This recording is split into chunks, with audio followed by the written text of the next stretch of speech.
Salut et bienvenue pour l'enseignement du phénix. Cet enseignement n'est pas numéroté parce que sur la chaîne, j'ai transmis des enseignements 1, 2, 3, 4, je crois que ça va jusqu'au 8, peu importe.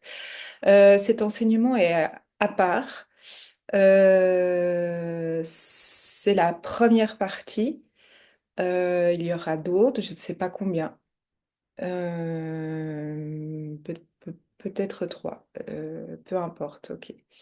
Euh, L'enseignement du phénix. Le phénix est habituellement dans nos sociétés une créature liée à la mythologie. On peut l'appeler l'oiseau de feu. C'est l'oiseau qui renaît de ses cendres ou aussi qui peut renaître de son cadavre, peu importe. Le symbole est le même. Euh, j'ai regardé un petit peu d'où il vient, depuis quand on en parle concrètement. Ça m'intéressait. Et effectivement, il semblerait, alors j'ai juste regardé un petit peu comme ça, sur Internet. On le retrouve bien sûr dans la mythologie gréco-romaine, mais on le retrouve aussi avant, puisque entre autres, pardon, chez les Égyptiens avec l'oiseau rouge, l'oiseau de feu, l'oiseau rouge, hein, ça revient régulièrement, et puis d'autres civilisations.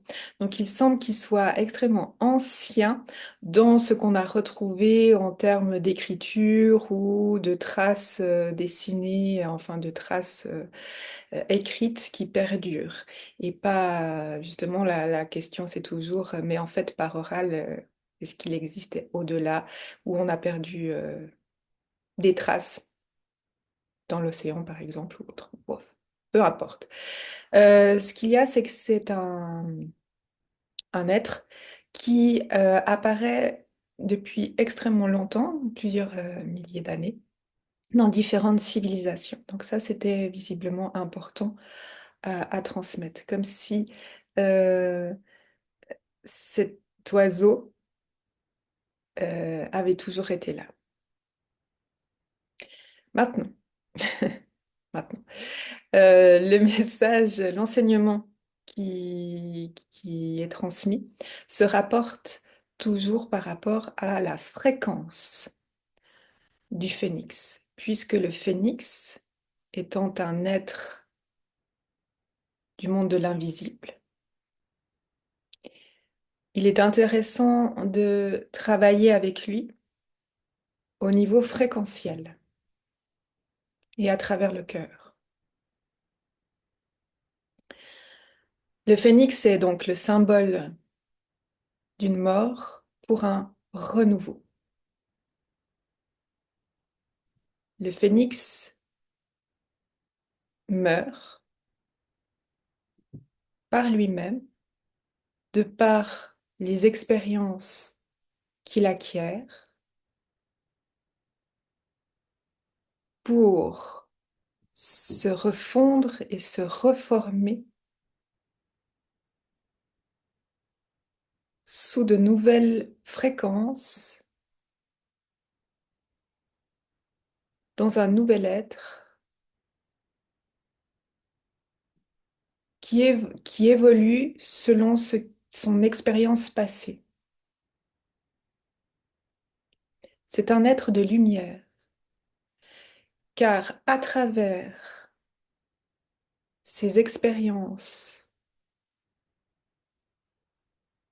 sombres qu'il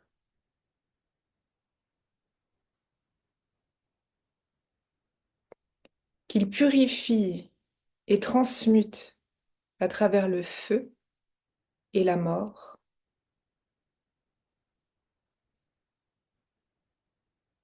un enseignement lumineux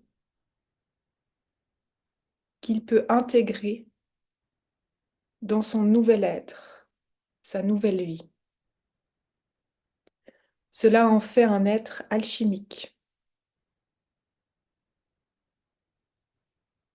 où il montre sa capacité psychique, physique et spirituelle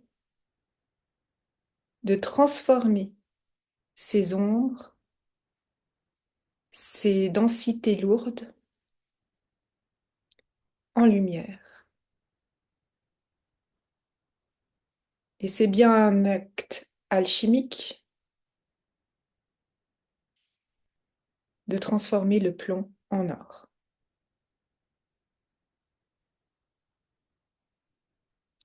Faire appel au phénix, à notre phénix,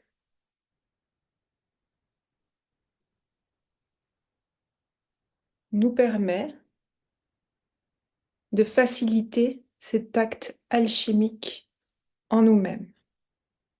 Oui, nous avons chacun, si on peut dire comme ça, un phénix, puisque suivant la fréquence à laquelle nous vibrons, nous sommes à l'instant T, nous appelons le phénix correspondant à notre fréquence qui peut nous aider à alchimiser nos épreuves. Ainsi, le phénix n'est pas une seule fréquence très spécifique, mais une latitude de fréquence permettant à chacune et chacun de traverser ces épreuves, ces expériences lourdes, afin de les transmuter en lumière. L'accès est donc accessible à tous.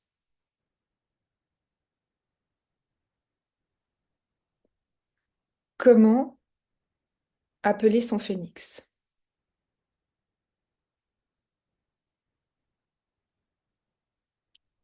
Il s'agit toujours d'un travail à travers le cœur.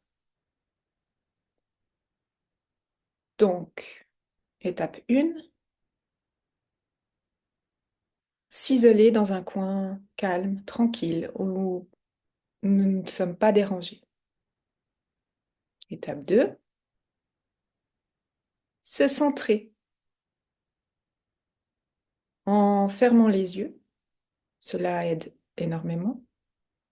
Et en se centrant sur son souffle, sa respiration, son corps. Et dans un environnement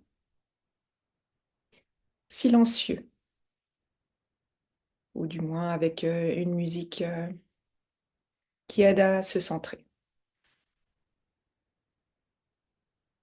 À partir de là, mettre son attention sur son cœur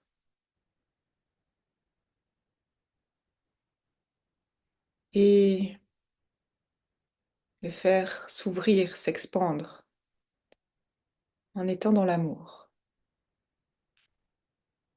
dans une pensée d'amour, d'un être qu'on aime, une situation que l'on a en tête qui est remplie d'amour. Cela peut vraiment aider. À partir de cette ouverture, cette expansion du cœur,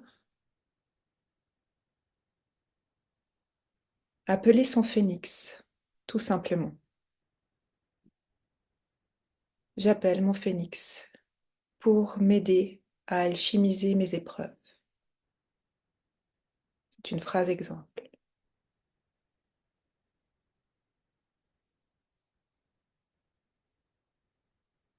À partir de là,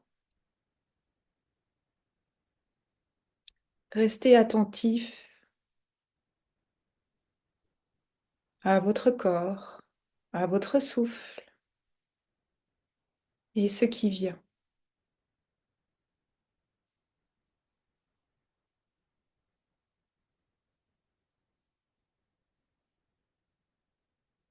L'effet, même s'il n'est pas ressenti, vu, entendu,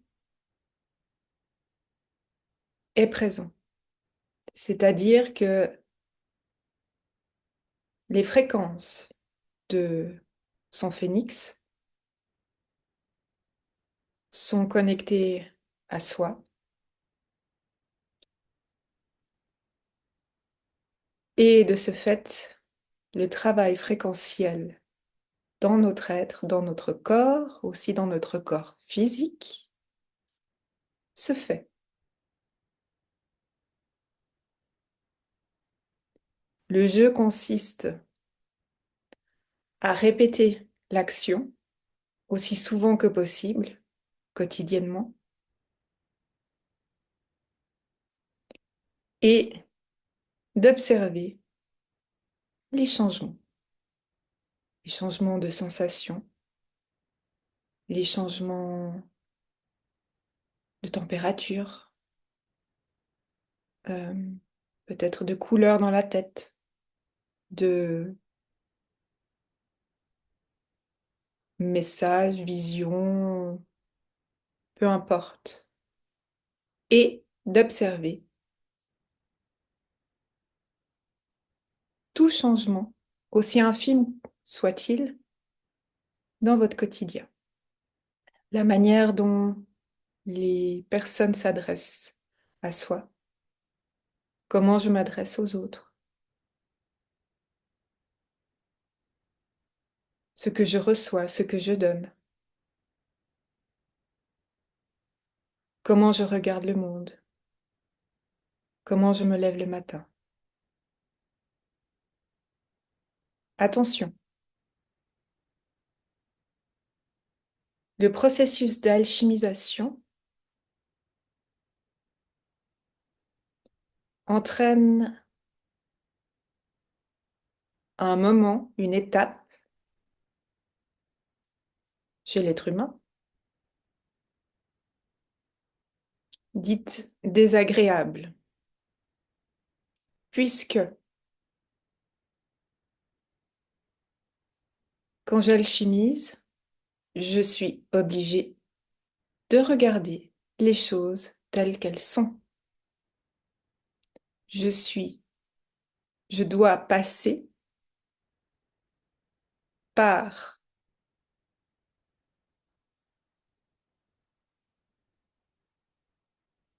l'expérience lourde que je vais alchimiser. De ce fait, ce travail de transmutation, de transformation, est un vrai investissement de sincérité envers soi-même, passe par un temps douloureux de reconnaissance de ces énergies lourdes, puis par la transformation de ces énergies en lumière. Et à partir de cette lumière, qui s'inscrit dans son être,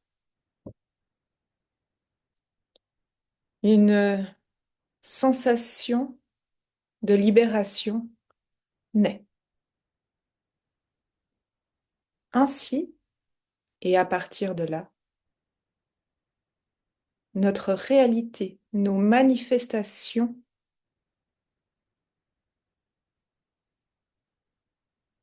prennent une autre forme, la forme de la lumière.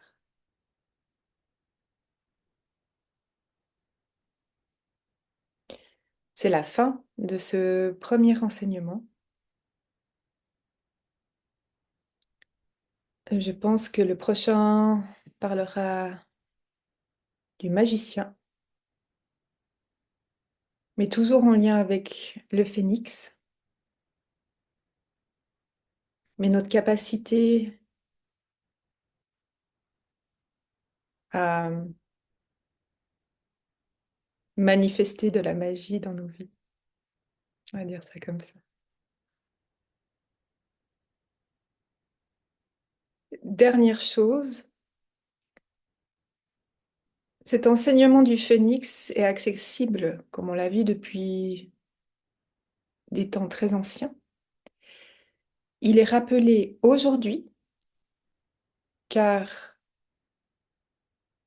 c'est une période extrêmement alchimisante, extrêmement exigeante, extrêmement inconfortable. Et ces êtres sont là, car on les a oubliés. Ils sont là pour vraiment nous soutenir fortement dans ces processus difficiles, exigeants, mais extrêmement puissants et lumineux.